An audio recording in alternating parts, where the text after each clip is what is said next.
Our story tonight begins in the summer of 1899. In the month of I believe it was Av or Elul of 1899, Tafresh Nun Tes, the Rebbe Rashab decided that it was time to act. Namely, for the previous 2 years, starting from the summer of 1897, political Zionism was on the map. What does that mean? In the summer of 1897, in Switzerland, in Basel, Theodor Herzl arranged the first Zionist Congress, where delegates came from all across the world, and where political Zionism, and that is Zionism where it was not just the Jews are now moving to Eretz Yisrael, but that we were going to raise money and negotiate with governments, and they came up with a plan of going to the Ottomans and giving them a proposal of saying, we're going to give you a certain amount of money if you give us a charter to allow Jews to have a degree of independence in Israel. So that really began then, in the summer of 1897. And they had the second Zionist Congress in 1898, and the third in 1899. A few weeks before the third Zionist Congress, the Rebbe Rashab said to himself that he can no longer stand on the sidelines and that he needs to act.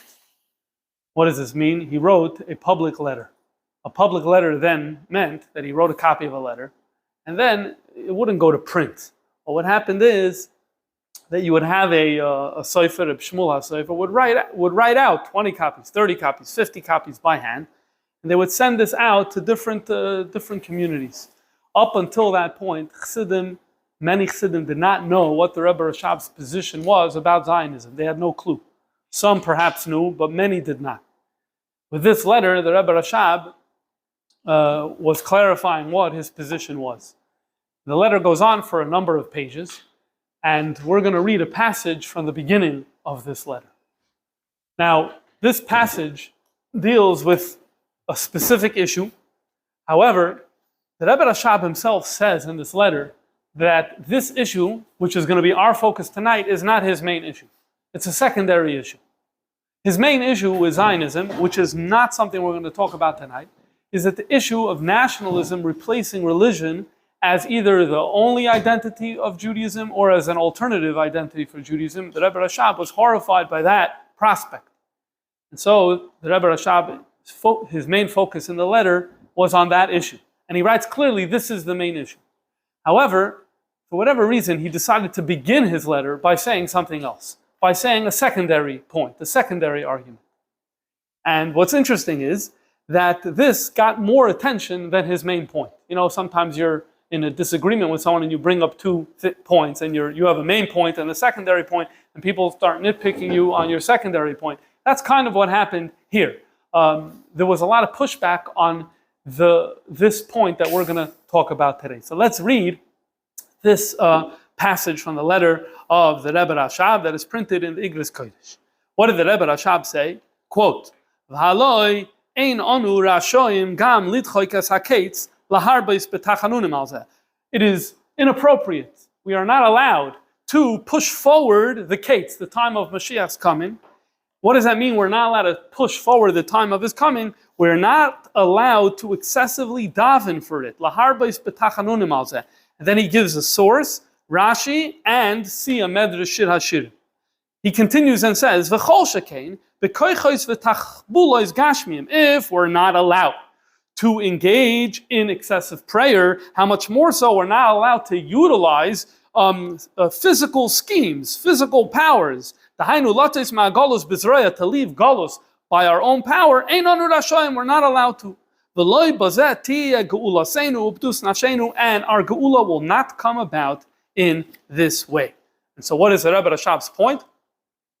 In very simple English, what political Zionism achieves to do is essentially that Jews shouldn't be in Golos.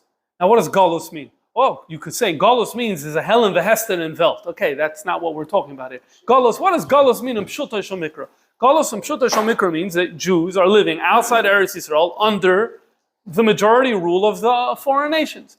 And here, we want to undo that. We want that to go away.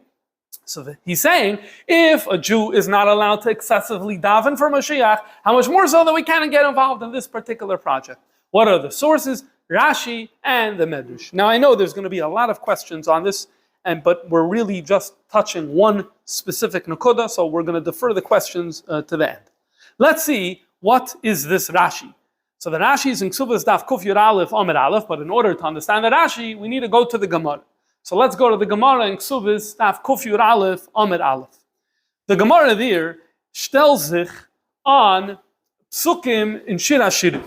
In Shir HaShirim, we have three separate times. Once in Perek Beis, once in Perek Gimel, and once in Perek Ches, where it has a pasuk that says, Hishpati Eschem Benois Yerushalayim, Im Ta'iru ve'im ta'iriru. This is very similar, the same pasuk each time. And as we know, Shir HaShirim is a conversation of love between a male and a female, but Chazal told us that this is a conversation between the Hashem and the Jewish people. And so, there is some sort of oath that is happening between Hashem and the Jewish people. What is the nature of these oaths? And why does it appear three times? Gimel, the lashon of the Gemara is, from Rabbi Yossi bar Rab Chanina, Gimel shvuos halalu lama. Why do we have these three oaths? So he says, Achas shelo yalu Yisrael b'choima. One is that Jews shouldn't go up b'choima, to the wall. The MS is that there are some kisvei yad of this Gemara that instead of saying yalu b'choima, it says shelo yalu Yisrael kichoima. Now what that would mean is that just like with a whole bunch of people who march in formation, right, the way ancient militaries used to, it looks like a wall, the way they're all positioned and lined with each other. So that's l'chayre the pshat, because Rashi says on this, shelo yalu Yisrael kichoima, Rashi says, yachad biyad chazaka. So in other words, the point is, the Jewish people should not immigrate en masse into Eretz Yisrael, taking Eretz Yisrael basically with warfare, taking Eretz Yisrael from the people who are controlling it. Shelo yalu Yisrael kichoima. That's a shvuos. In other words, God made the Jewish people swear that they're not going to do this. They're not going to engage in this. Va'achas, another shvuah. Another thing, don't rebel against the nations. So that could even mean, for example, not in Eretz Yisrael, wherever you're living in exile, don't rebel against the nations. The achas, a third one, is actually not to the Jews. It's hishbia HaKadosh Baruch Hu es ha'ivdei kechavim, or originally used to say umas ha'olam. It's censorship that changed it. God made the nations of the world abjure shelo yishtabdu b'hem b'Yisrael yesem edai, that they will not exile the Jews too harshly, that they won't treat the Jews the suffering won't be too extreme in exile, in Galus. Some of the Mefarshim say that really all three of these are essentially related to each other. Don't rebel against the nations, right, to go out of exile. Don't rise up to Eretz Yisrael like a wall marching, again, to achieve the redemption. And God also tells the non-Jews that they shouldn't persecute the Jews too much, because if they do, then God is going to say, okay, I can't have this Galus continue like this, and so I'm going to be forced to bring the Geula. That's what some of the Mefarshim say, that that's the pshat that's happening here. Okay, wow. So we have three shvuos in Shir HaShirim, and what we're told over here is that there were three shvuos that were made. Okay. When were these shvuos made, by the way? When did this happen? Like, when did this occur? Like, it's not entirely clear. Mefarshim, did it happen by Matan Torah? Did this happen in the time of Shlomo HaMelech, who Chazal tell us wrote Shir HaShirim? Sounds like that way from the Rambam. When the Rambam talks about this in Igeres Teiman, he makes it sound like it's Shlomo HaMelech is the one who is conveying these teachings. Maybe you say it happened later. Maybe you say it happened after the Churban. That's when they became relevant. Maybe you say it after Churban Bayis Sheni. Maybe that's when it became even more relevant.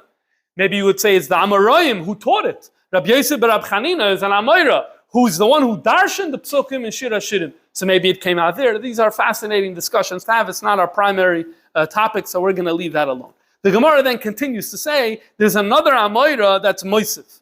Comes along Reb Levi and says, there aren't three shvuos, there's 6 shvuos.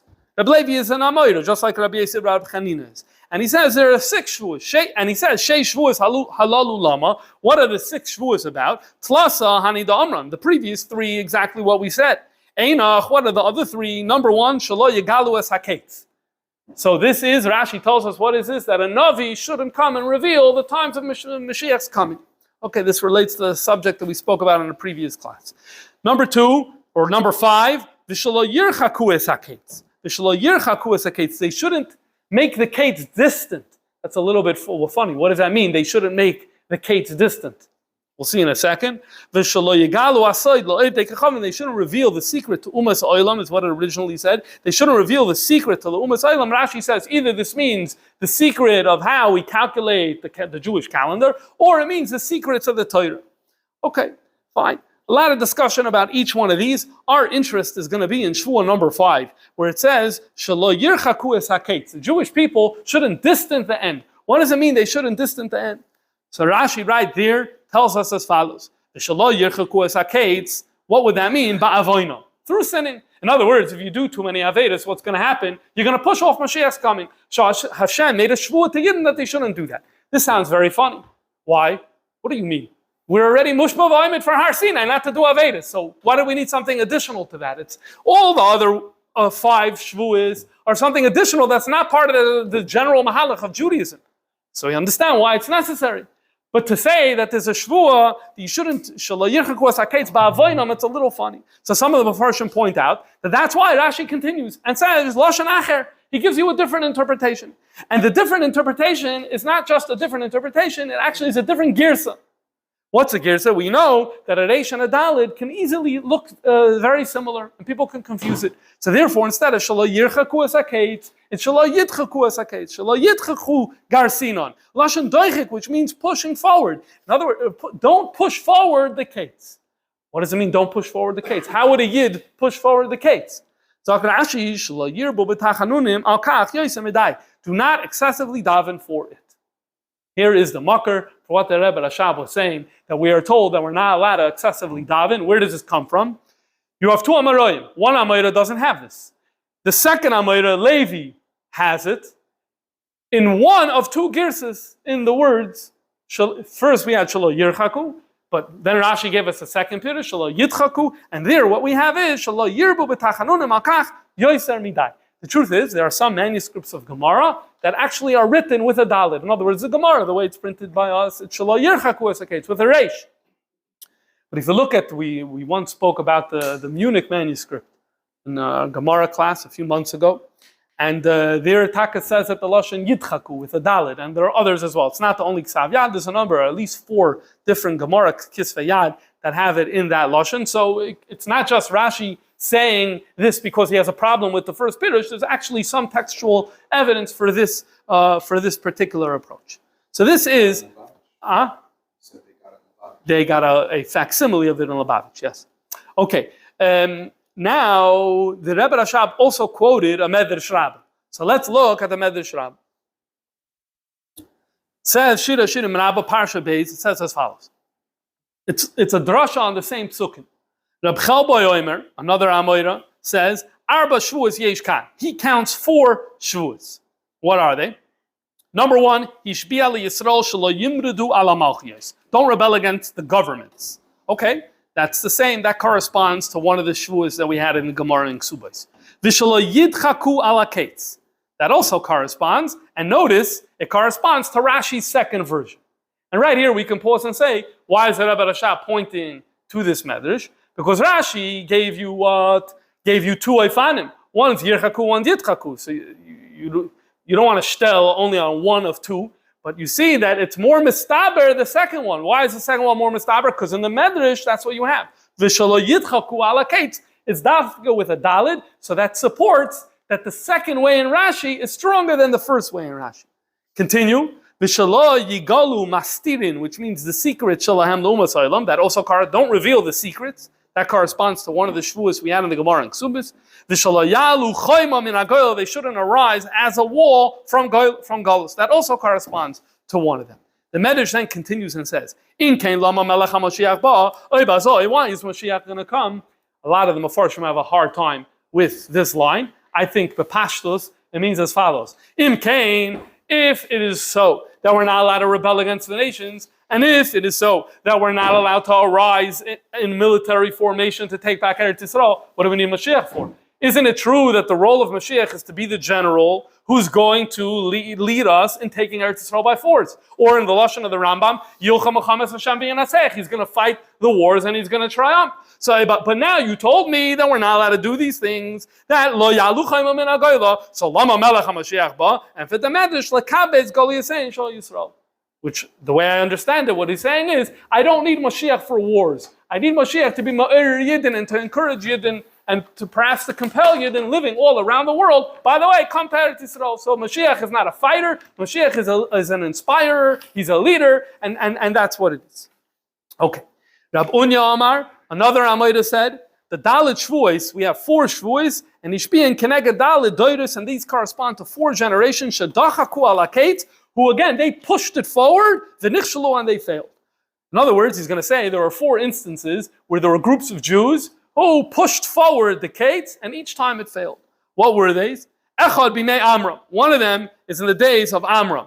Mefarshim have a little bit of a hard time with this. What is this referring to? That in the days of Amram, and it sounds like it has a shaykhus with Amram, where they were being doichik the haketz. So the Radal, Reb David Luria, one of the famous commentaries on the Medrash, says that he thinks what it is when Amram said that he's distancing himself from his wife, and all of the Jews copied their distancing themselves from their wives, essentially they were forcing God's hands.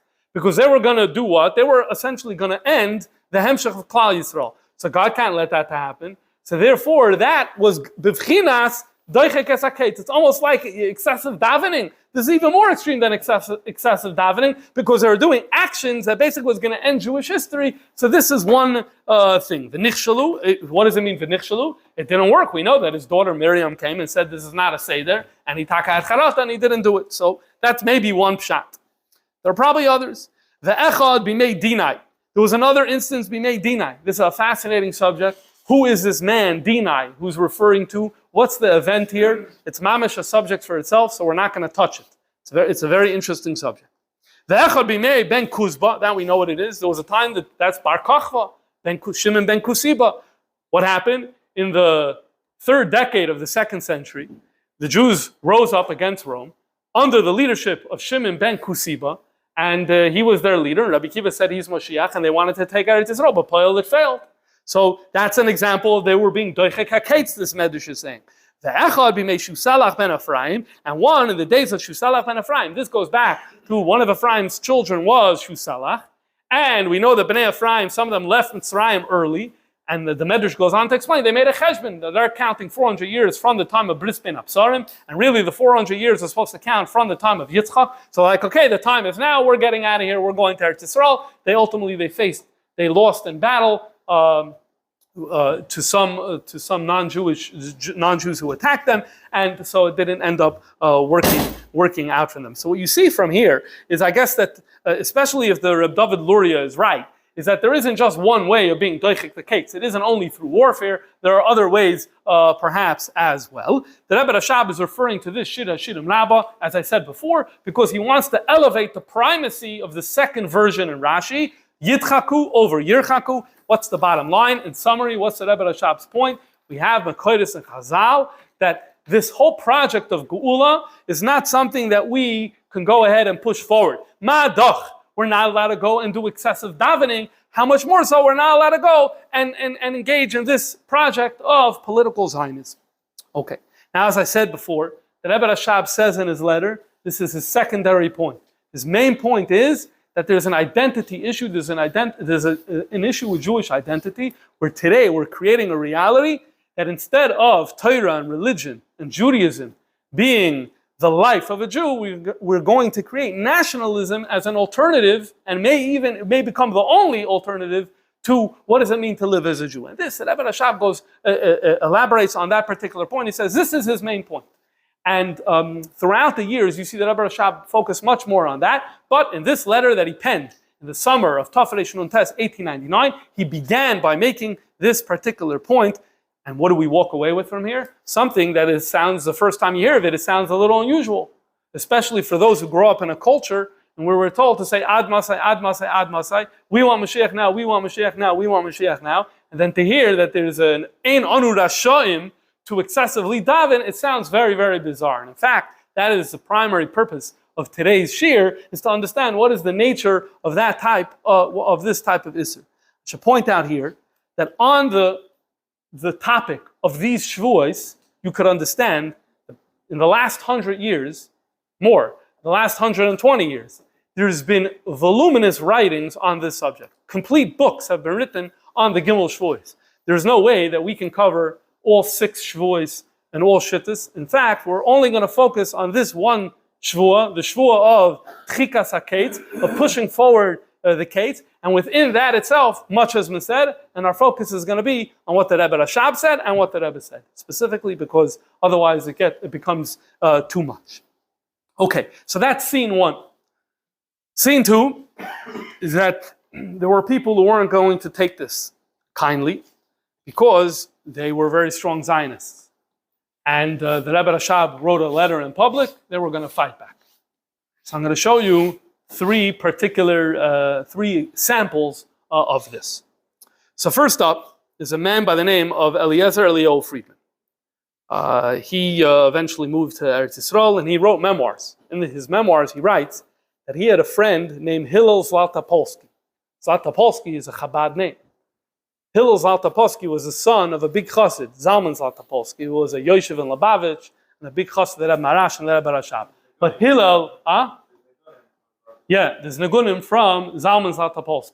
Hillel Zlatopolsky chose a different path in life that revolved mostly around Zionism.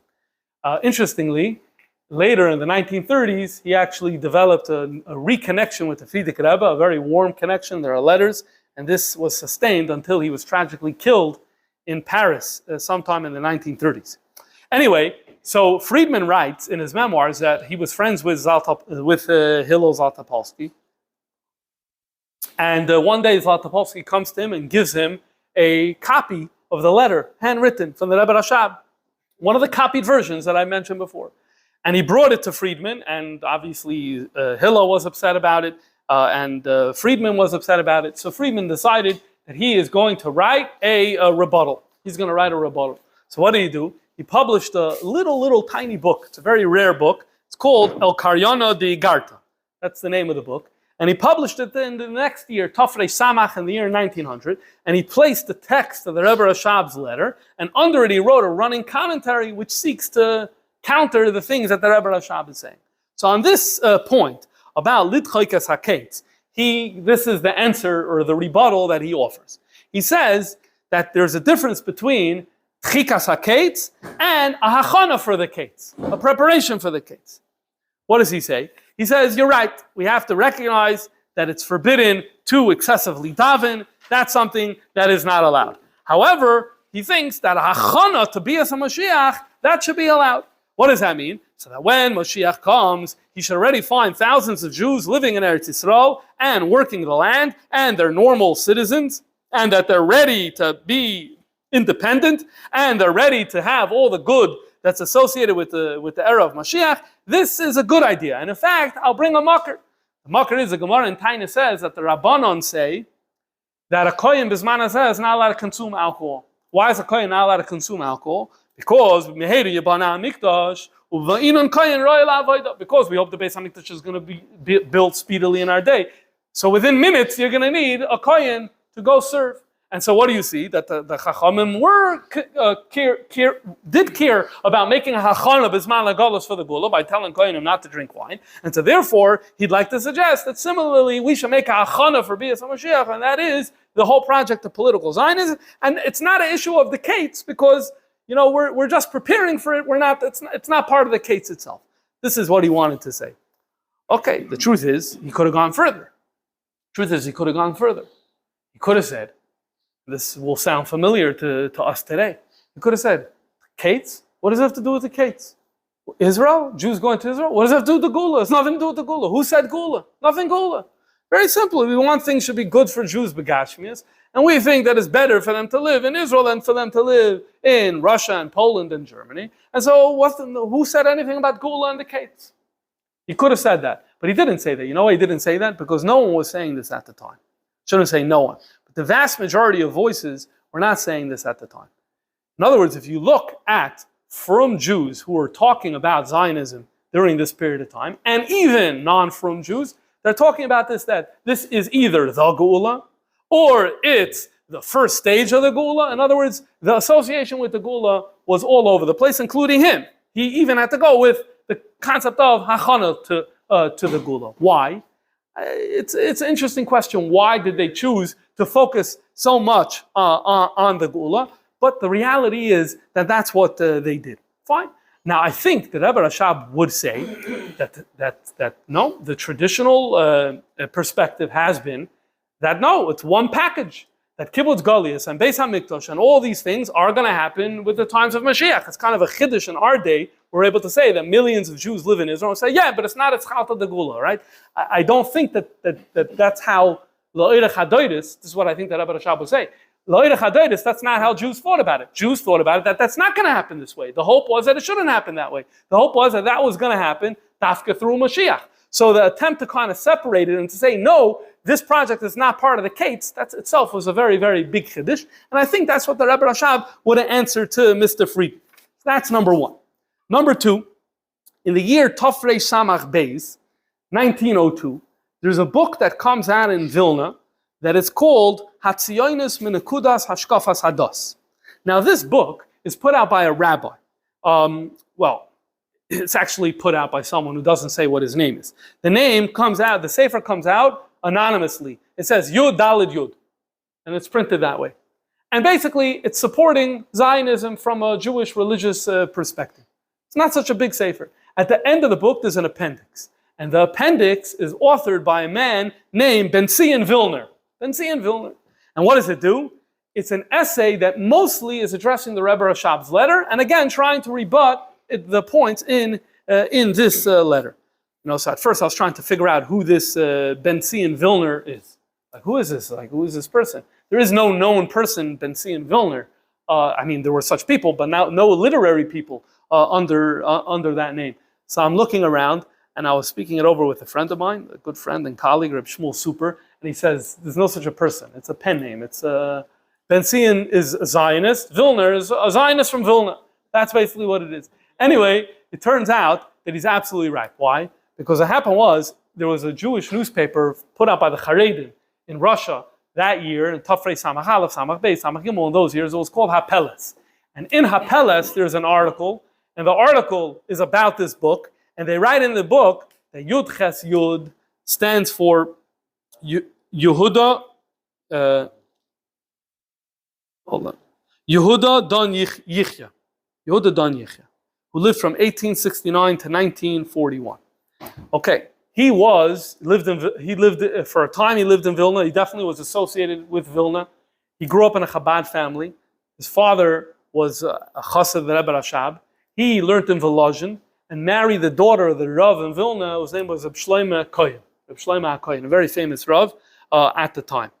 And he put out the sefer anonymously. He didn't want people to know who he was.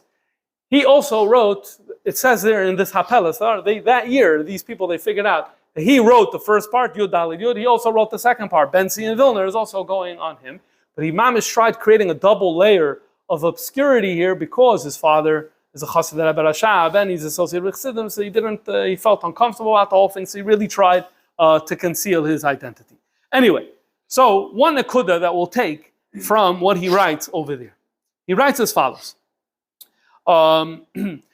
He says as follows: we find in many places that it's a mitzvah for every Yirei Shamayim to daven over the Churban and over our Golus, and that's in addition to the tefillas that Anshe Knesset HaGdoila were misaken. And in fact, we find that all the Paitonim, Gdoila Yisrael and Toshei Olyin, they made slichis and they made piyutim, all about what? Asking for Mashiach to come. The obvious question arises: what is going on with this prohibition that Rashi tells us that we're not allowed to excessively pray? Or in other words, what is the gvul? Where is the line between normal, okay prayer and excessive prayer? And Rashi's words, he says, is stumim. They're obscure, esoteric. We don't know what it is. And there he says, and the Rebbe Rashab didn't tell us what the line is. So because he didn't tell us what the line is, how can we use Rashi to tell us that a certain project is not allowed if I don't really know what Rashi means? In other words, first you need to tell me what davening is us or what davening is mutter. Then we can have a conversation about what projects are going to be usher and what projects are going to be mutter. This is what he This is what he wrote. We'll come back to see, because in Hapelas, there was a response to this particular claim. A third episode of pushback comes from another famous Zionist activist at this time.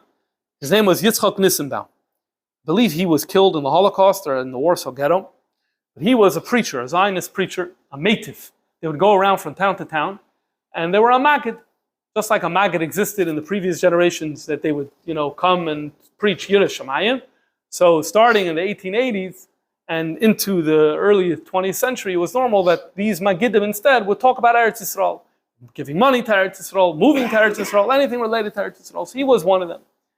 And basically, he writes the story in his memoirs. He writes as follows. He also published memoirs. And he writes, it's called Alei Cheldi. And in these memoirs, he writes as follows, that it was the winter of Tafrei Samach, so the end of the year, 1899, the beginning of 1900. And he receives a message from the Jews in Kharkov, which, by the way, Kharkov was outside of the Tchum HaMoshav, where you needed to have special permission for a Jew to live. But he received a message from them, from some Zionists there, that they want him to come speak.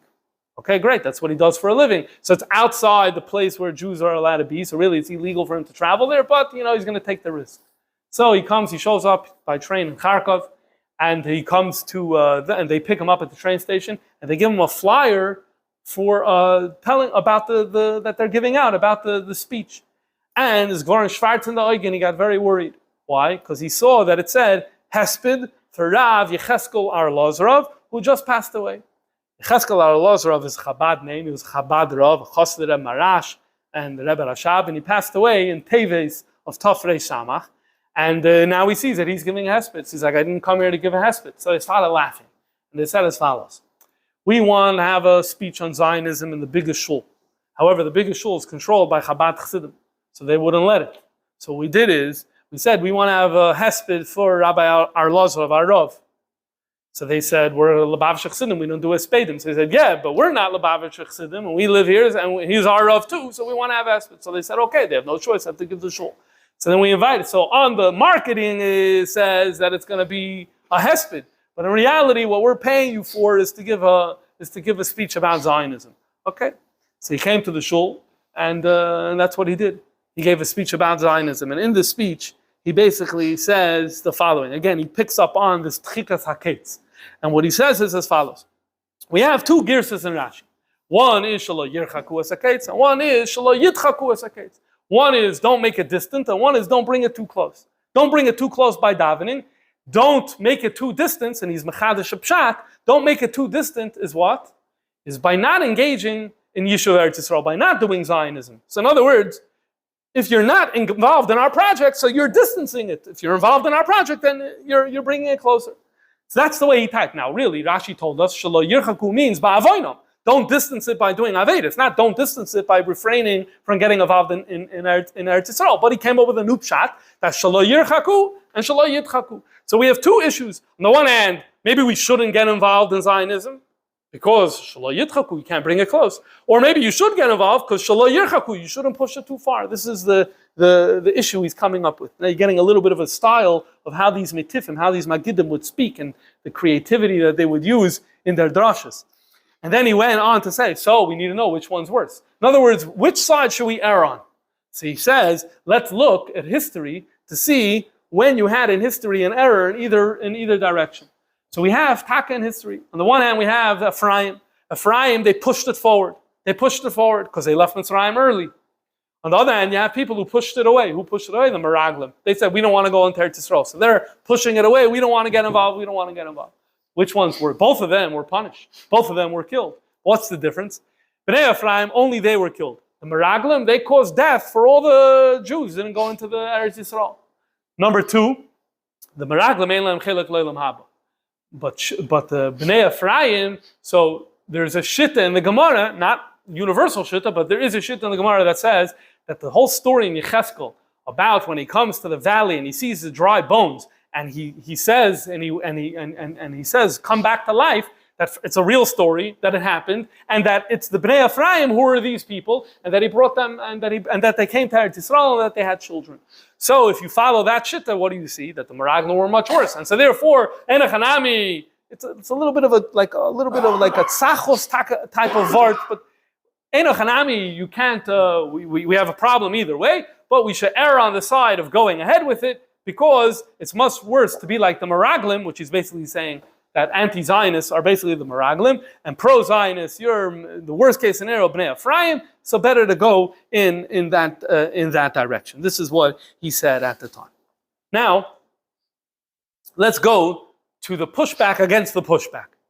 I mentioned before that in the newspaper, the Haredi community developed a newspaper that was called Hapeles. In fact, this Hapeles later it stopped, and then a new paper put out by the same people was called Hamoidia, which still exists today. I don't think it's one continuous thing, but it just gives you a little bit of a picture of the trajectory of history. Anyway, so it's called Hapeles. And in Hapeles, that same year that Don Yichya's book came out, so an article was written by a man who's anonymous, or I shouldn't say anonymous, he used a pseudonym.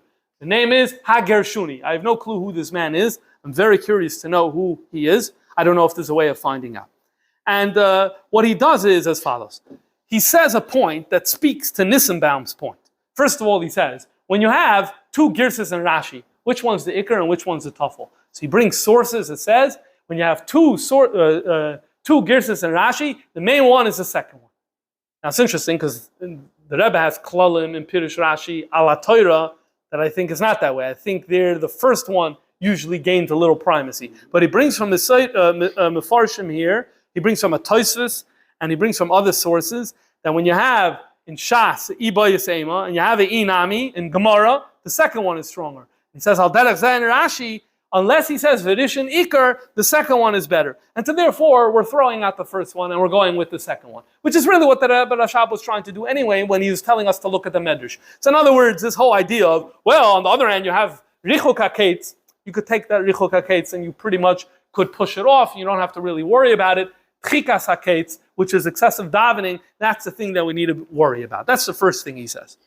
But then he goes on to say, but Ben and Vilner, which we know now is Yehuda Don Yichya, wrote, how are we supposed to learn from a Rashi where we don't know what the line is from what this Rashi is? And this is the main point I want to do today, is to understand what is the nature of this Isser. So this Gershuni said, I'll tell you exactly what it is. He says, it's very simple.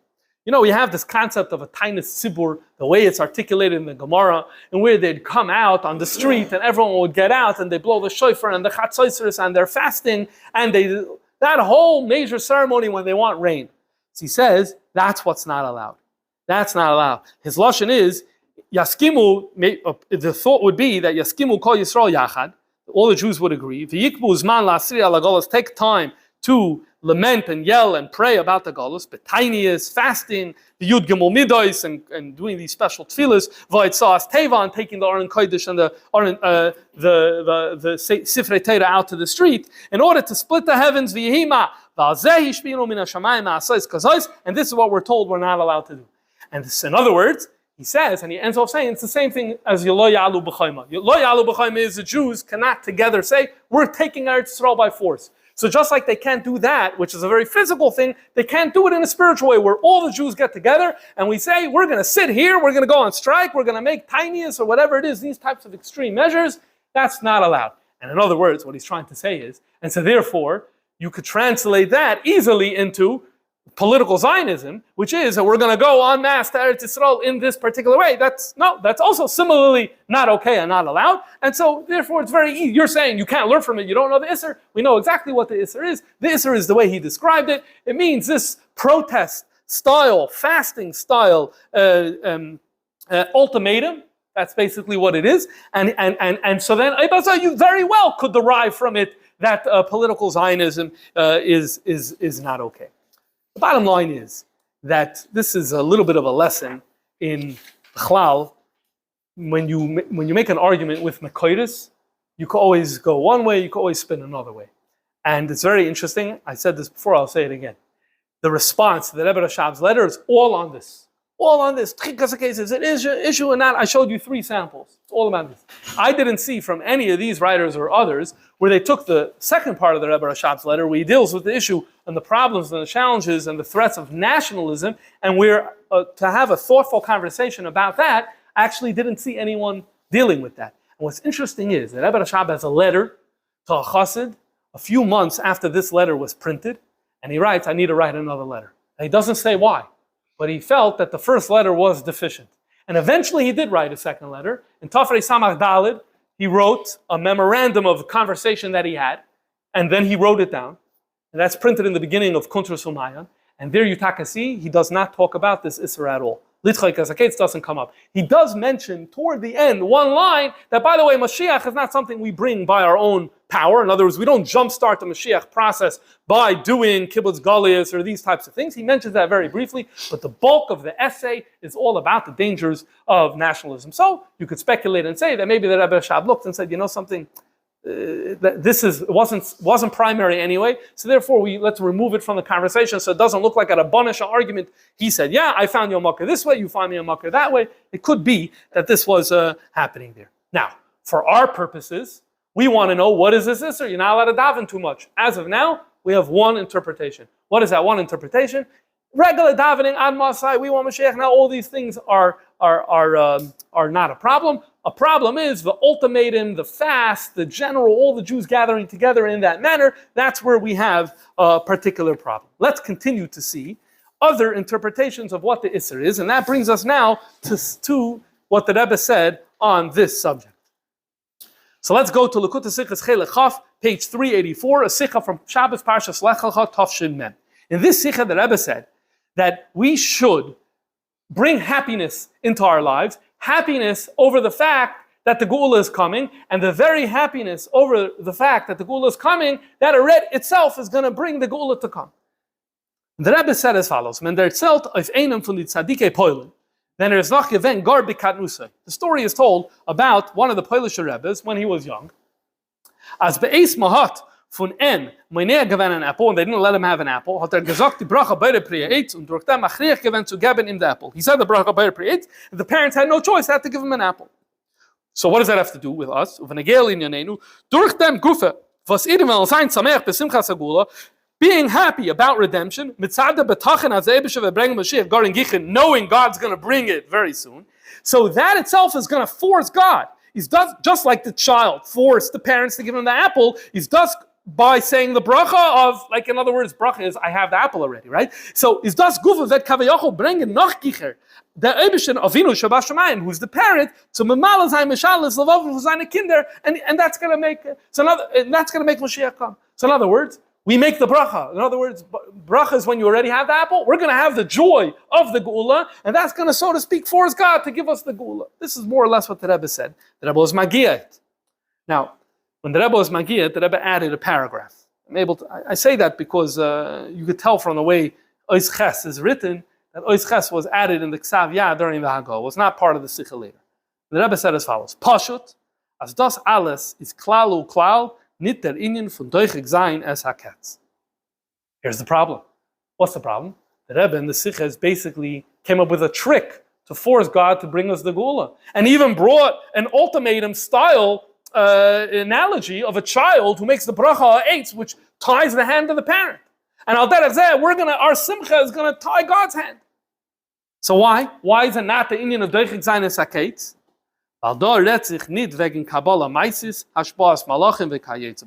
Because we're not talking about Kabbalah Maisis. What's Kabbalah Maisis in a nutshell? It's when people use the names of Hashem to manipulate inyanim in this world.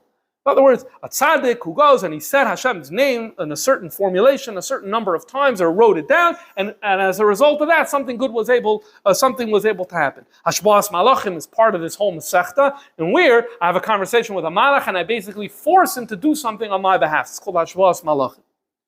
So, this is not a problem with dechikas haketz because it's not that. What's the Rebbe basically saying here? What is the Isser dechikas haketz? Not regular davening. And not even forcing God's hand through joy. That's not an issue. What's the issue with dechikas haketz? When a person gets involved in Kabbalah Maisis and Hashba'as Malachim. Now there is no footnote on this part of the Sikha. But where's this coming from? In other words, the Rebbe seems to be mechadish something over here. Mechadish? Rashi said, Shelo yirbu b'tachanunim, don't excessively pray. Comes along the Rebbe and says, you know what that means? I think it's learning Pshat and Rashi. Shelo yirbu b'tachanunim means yirbu is in a eifin of hashbas malachim and kabbalah maisis. So where does that come from? So the emes is, although the Rebbe didn't add a maramakim, but this really comes from the Chassam Sofer. There's a tshuva of the Chassam Sofer, and the history of this briefly is as follows. In 1818, this is when the Reform movement really began. And you had, and I say that because this is when the first books of Reform theology and philosophy are being written. So there's two books that come out that year by a man named Eliezer Lieberman, who's a leader in Reform. One is called Or Noiga, and one is called Noiga HaTzedek. And the Chassam Sofer gets his hand on these books, and he reviews them, and he points out all the problematic passages in these books. So one of the things Lieberman writes that we shouldn't daven too much about returning to Eretz Yisrael. They took out the V'sachas Ha'neinenu and all that. Why? Because the main thing is the first tefillah that we learn in Tanakh, he says, is Yirmiyah telling the Jews going in exile in Babylon that they should daven for Dir Shul Shlem Year, they should daven for the local government. So that's the main thing. The other stuff, that came later. Davening for Eretz Yisrael came later, so it's not the main thing, so we shouldn't do it. And along the way, he quotes this Rashi, Shelo yitchaku haketz, Shelo yarbu b'tachanunim yoser b'dai, and he brings this as a source, and so therefore we're going to cut out all the Mashiach parts of davening. This is essentially what Lieberman wrote in this Sefer Or Noiga, in Sefer Or Noiga. So the Chassam Sofer points out, Amud Chav Dalet, he points out the page number, and he writes like, this is ridiculous. He says, Yirmiyah is the beginning and the Geula happened later. It's not true. You already have a pasuk in Yeshaya that clearly says you need to daven for the Geula and daven for returning to Eretz Yisrael, right? So this is completely false, that the first time you have prayer in Judaism, it's prayer for the local government. And then he brings a Rashi. Zok Chassam Sofer, Masha Kosav Rashi Shilei Ksuvis.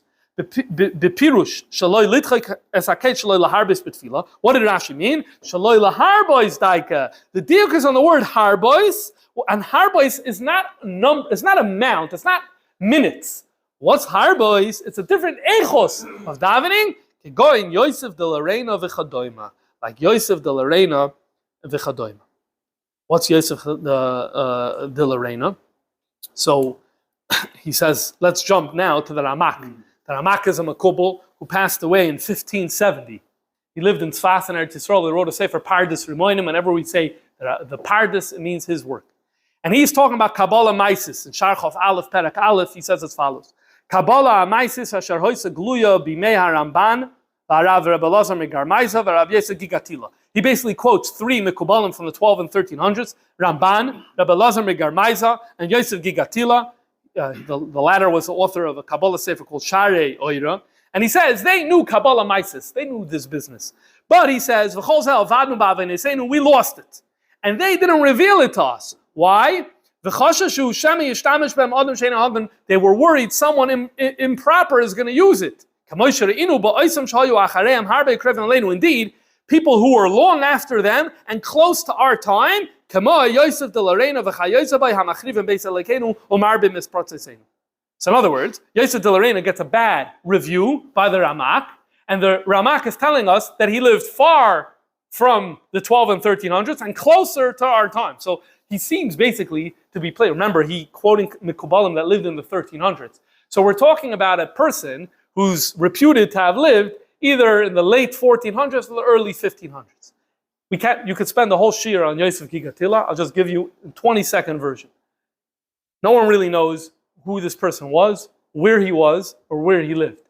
But there was circulating in Jewish circles in this time, in the 1500s already, a story about a man who's with this name, who basically decided, him and his 5 students, that they're going to bring Moshiach, and they started using manipulation of Hashem's names. They meet Malachim, and the Malachim introduce them to the forces of evil, and they meet the forces of evil, and they're very, very close to Mamish through their fasting and the mikvah and the shemus that they're using to Mamish accomplish to get rid of the negative forces. And then at the last second, instead, the negative forces took them, and they were defeated, and this was the story that went around.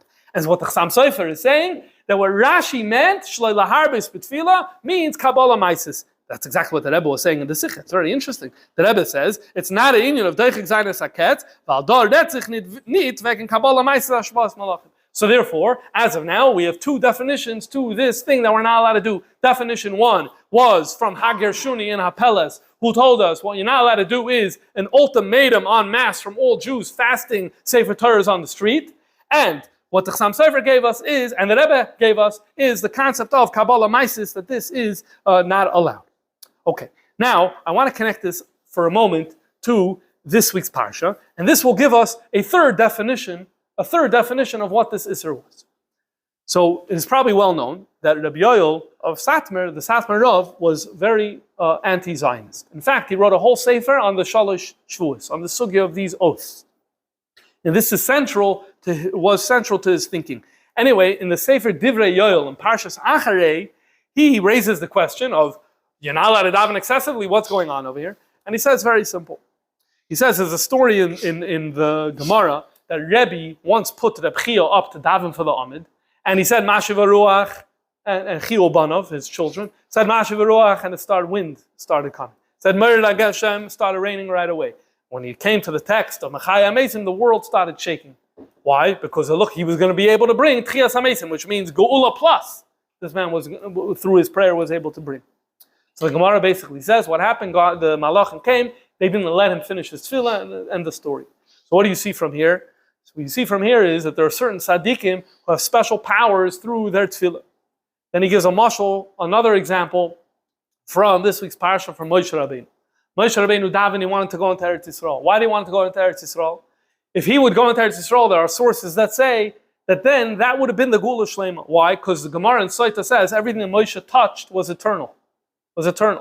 Things could only be destroyed if Moshe Rabbeinu didn't create them. So that means if he were to come into Eretz Yisrael and he would give the kibush haaretz to Am Yisrael, it's something that would never have been able to be dismantled. So Moshe Rabbeinu saying, I want to go into Eretz Yisrael, and there are other sources that say this too, was not Moshe Rabbeinu saying, I want to go for my own personal glory. Moshe Rabbeinu going to Eretz Yisrael is about him bringing the whole Dera Midbar into Eretz Yisrael, and that it would be a Gula Nitzchis for Am Yisrael. Okay? So now he's davening. So what does Hashem say? Hashem says in this week's parsha, you daven Tov Kuf Tes Vav Tefillah is very nice, but now you got to stop. Al Toisef Daber Elai. Stop davening. Why? Why did Hashem say Al Toisef Daber Elai? Because just like Reb Chia had tremendous powers with his tefillah, and his tefillah could bring Tchias HaMesim, so Moshe Rabbeinu, with one more tefillah, Taka could have brought. He quotes a medrash, so no one really knows where this medrash is, but it does say in Sfarim, B'Shem HaMedrash, that had Moshe Rabbeinu said one more tefillah, it would have been effective and it would have happened. So in other words, that's an amazing thing. When I daven, it doesn't happen. When you daven, that doesn't happen. But Reb Chia and Moshe Rabbeinu, these people with their tefillah, they could achieve the Gula. And that's why Hashem said, Al Tosef. Lefizeh, said the Satmar Rav then said, Lefizeh, you understand exactly what Rashi is saying. Asa laharbis v'tachnunim. Who? Me and you? No, you daven. You say Admasa. You say we want Mashiach now. That's what's demanded of you. This is a message to Reb Chia. Ubanov. This is a message to the Moshe Rabbeinu. This is a message to the tzaddikim, the people who are very, very powerful tefillah. So they're not allowed to do excessive davening because they can, so to speak, force God's hand. Me and you, we can't force God's hand. Well, the Fizeh, he says, is understood. How come none of the Mefarshim ever explained what the limit is, what the gvul is? Where do you divide the line of good prayer, excessive prayer? Very simple. Because the people need to know. No, the tzaddikim, they know. Me and you, we don't need to know. So now we have three interpretations for this particular Isser. Again, number one was the ultimatum. Number two is Kabbalah Maisis. And number three is, we're talking about unique tzaddikim and their prayers. However, the last scene of this story brings us to the Sichos of the Rebbe in Tafshin Mem Ches, and then Tafshin Nun Aleph. Because it seems that now we have a different approach from the Rebbe to this whole subject. A very different approach from the Rebbe to this subject. The famous Sikha of Parshas Kisei Tafshin Mem Ches, the Rebbe spoke about the need of using Simcha Kedei Lahavi Es Mashiach Tzidkenu and the Gula Amitis V'Hashlema B'Poyel Mamish. This is a very famous Sikha where the Rebbe spoke about the need for joy. I highlight again that the earlier Sikha from the Rebbe was also about using Simcha in order to trigger the Gula Amitis Hashlema. That was Lech Lecha Tafshin Mem Aleph, where the Rebbe brought up dechikas haketz, and the same thing is going to happen here. The Rebbe is talking about using joy to bring Moshiach. And then the Rebbe says as follows, Uva Agdama. Let me introduce this idea. In other words, what the Rebbe is saying as follows. I'm introducing this idea that we're going to be doing something drastic in order to bring Mashiach, something out of the box, something out of the ordinary, something that's not regular Torah mitzvahs. So the Rebbe says, let me give you some context and background to this project. So he says as follows. The Meshach Kol HaDoros Yidden were waiting for Bias HaMashiach and hoping and davening for Bias HaMashiach. V'alachas kan v'kama tzadikei unisi Yisrael she'etzlam hoisa ha'tshuka v'ha'gegoyim b'toikav ha'chi gadol. Now look at this line here. V'chama mehem masru nafsham litchoik haketz. Many of them, or a number of them, went on Mesiras Nefesh to push forward the kates, limrois ha'azara shalai litchoik. Despite the fact that we're told not to, they did it anyway, they went on Mesiras Nefesh. Ki yadua b'divrei yemei Yisrael. As it's known, in divrei yemei Yisrael. There's a footnote here. There's a footnote here. If you go to the left column, I put the footnote where it says Uvahara. The Rebbe writes, what am I talking about? Kemoi, Reb Yosef de Loreno, Void. Okay? Now, the Rebbe is not bashing this. The Rebbe is celebrating this. The Ramak was giving Reb Yosef de Loreno a bad review. The Rebbe is celebrating Reb Yosef de Loreno as someone, yes, there is a hazara shalai litchik es haketz, but you know something? Sometimes you need to have Mesiras Nefesh in life, and that person had Mesiras Nefesh, and there are other examples of daily Yisrael who went on Mesiras Nefesh in order to push it forward. Then he goes and says, some people say the Chayzeh de Lublin. The Chayzeh de Lublin, there's a famous story that is brought in Rabbi Zevin's stories in Moyadim, Sipur Chsidim Moyadim, in the section on Beis HaMetzarim, without going to the Arichas because of time. In a nutshell, after Napoleon was defeated, this is Tov Kuf Ayin Hey, Simchas Torah, the Chayzeh de Lublin somehow fell out of a window. It was a crazy story. And basically, the way Chassidim told over what happened was that he was in his room, that Simchas Torah, and he was doing his inyanim, whatever these mystical inyanim were, together with some other tzaddikim in other places where they wanted, now that the war of Napoleon was over, to bring Moshiach. And B'Poel, the forces came that didn't want to let it happen, and as a result, he ended up flying out of the window. If you're interested more, you could Google it, or you could check up the sources of this story. And the Rebbe says, I'm not sure why there's a V'yesh Oimrim. Sounds like there's a certain doubt about that needs some investigation. But so here, all of a sudden, you see where the Rebbe doesn't seem to have a big problem with G'dayli Yisrael, not for everyone, but G'dayli Yisrael saying, I'm going to go on Mesiras Nefesh against this Hazara. Then the Rebbe goes further and says, Aval became, all of that doesn't reach what the Frierdiker Rebbe did, where he said, La'alta l'tshuva, la'alta l'gula. Then look at the next column, Uvad Gosha, that what the Frierdiker Rebbe did, ain't that dechikas haketz klal. This is not dechikas haketz. When this whole project of la'alta l'tshuva, la'alta l'gula, why not? A person come along and say, come on, la'alta l'tshuva, you're expediting the process by pushing this tshuva in order to get to the gula. Why not? Because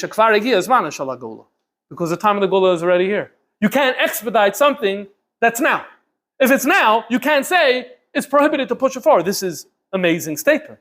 A statement here basically saying that the whole prohibition, basically, that I've never used the word prohibition, but the whole inyan doesn't apply anymore because you can't push forward something that already deserves to be now.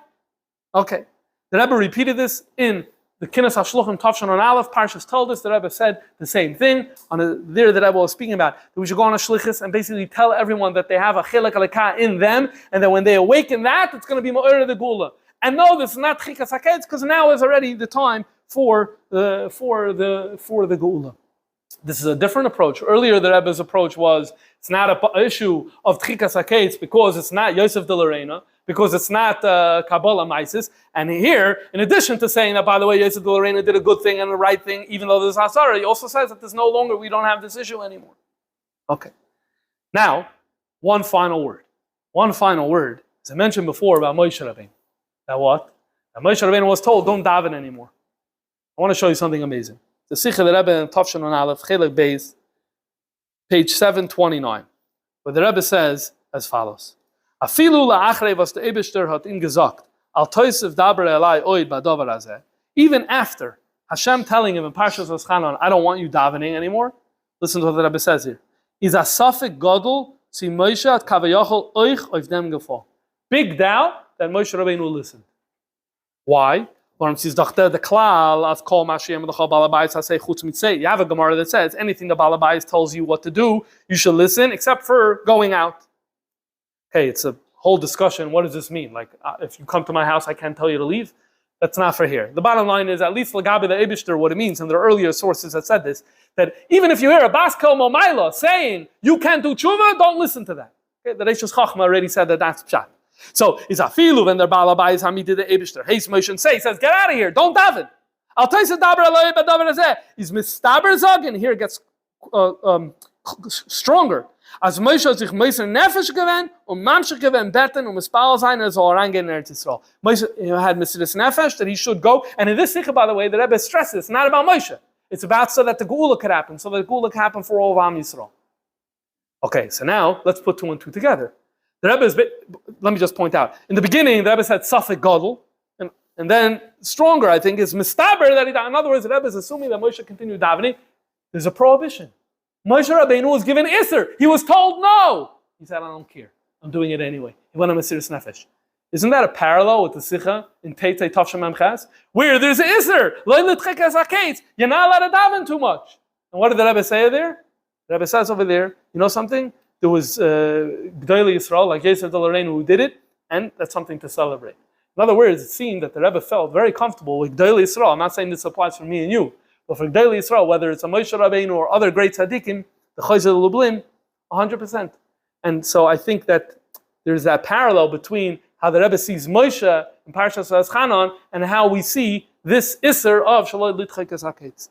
So let's tie it all together and summarize. So the bottom line is like this. The parsha of the Rebbe Rashab's opposition to Zionism is a full parsha. You need to know is that this piece was a small piece to that puzzle. The idea that we don't bring the Gula on our own. And again, the project then, there was no daylight between Zionism and the Geula, at least at that period in time.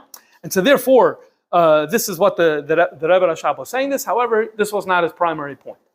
By engaging in that topic, what we learn is, in addition to extrapolating about other things that you're not allowed to do, but again, the inyan of davening itself, we saw that basically there is no one who says that we want Mashiach now, and Ad Masai is a problem. There's no one who says that.